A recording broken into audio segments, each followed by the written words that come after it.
В январе этого года исполнилось 110 лет со дня рождения Динмухамеда Ахметовича Кунаева, знаковой фигуры в истории Казахстана.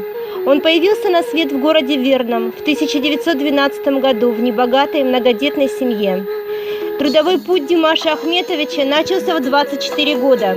Получив специальность горного инженера, он быстро выстроил трудовую, политическую и даже научную карьеру, возглавляя 3 года Академию наук Казахстана.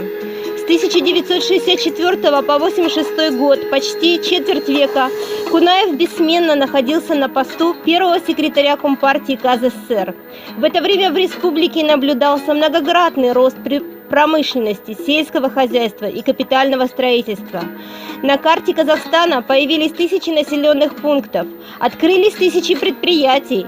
В Алма-Аты было построено более 100 красивейших зданий.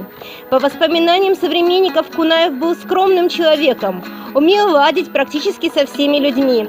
Крепкая дружба связывала его с Брежневым. Обладая большим тактом, в 60-х годах он выполнял дипломатические поездки от лица всего СССР.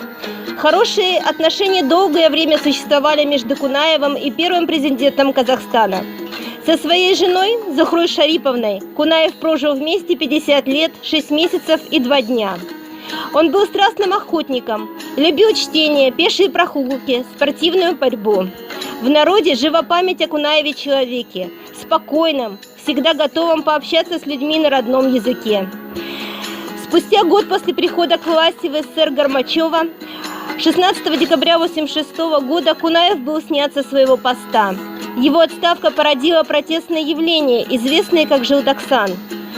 Сердце Димаша Ахметовича остановилось 22 августа 1993 года. Проводить его в последний путь к Кенсайскому кладбищу в Алма-Аты пришли тысячи людей.